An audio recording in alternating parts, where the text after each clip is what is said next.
Hi Panthers, Mr. Hensley here, coming to you with a very special edition of KOTV. I'm very proud of our Kalina community and how we're a very diverse people among our staff and student body, and where we don't come from the same places, and we have different influences and different ethnicities and cultural differences, and those things make us stronger as a people. And we come together every day to unite with one single purpose, and that's to make sure the school functions well and that you guys are prepared for the next step in life. So it's important that we always celebrate again, who we are and where we come from, and it's February.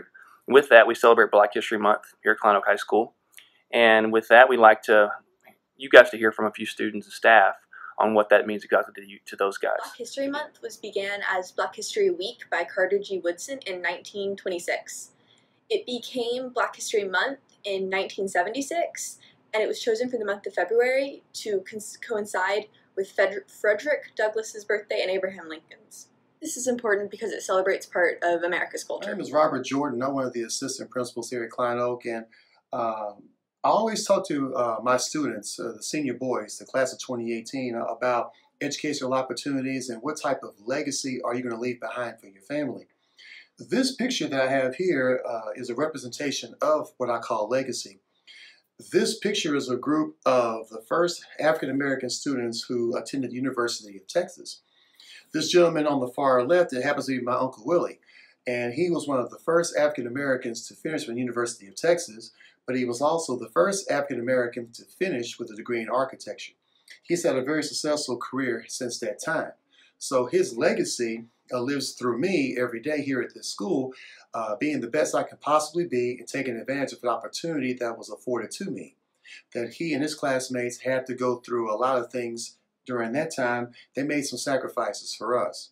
So I try to share with our kids every single day about the opportunities that you do have here on this campus, regardless of your race, and that this is what happens when you take advantage of an opportunity. When I think about Black history, I think about Jackie Robinson. He was the first African-American baseball player, and I felt like he gave African-Americans hope, and not only in sports, but in the world. Hello, Jill Cole, Social Studies Instructional Specialist, and with me is... I'm Coach Sherman, U.S. history teacher. Just want to take a few minutes to talk about Black History Month, and specifically we're covering the Civil Rights Movement and the importance of leaders like Dr. King and what they meant to not just the African-American population, but to all of us.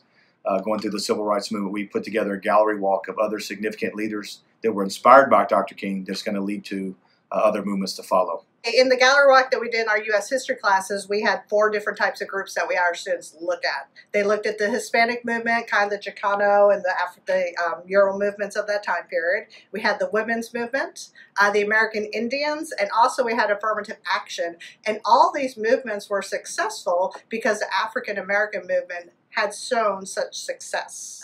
The NAACP was founded in 1909, and it was one of the first organizations that allowed African Americans and white people to work together to work on racial issues that had been existing during the time of 1909, and they still continue to do that today and try to solve racial issues in our world and in America. Hey guys, I want to share something with you that I have in my office that I try to use every day as a way to celebrate Black history. So you see here, this is Dr. King, and we have a great quote. And the second part of it specifically is something that I want to talk about, where he says, "Hate cannot drive out hate, only love can do that." And I think it's so important to bring love into every relationship that we have. I think it starts us in the right place and makes everything better if we start with that, treating each other with love in our hearts. Such an important thing. So grateful to Dr. King, not only what he did for African Americans, but what he did for all of us. Of course, here at Klein Oak High School, talking about the Black History Month. And our display this month is the Soul Train Scrabble board and the directions on how to win prizes, everything, and how to enter the contest is right here on the display. A little history on Soul Train itself. It's an American music. It was an American music dance television program which aired in syndication from 71 to 06. It had a 35-year history, and the person over that had been there for years was Mr. Don Cornelius himself.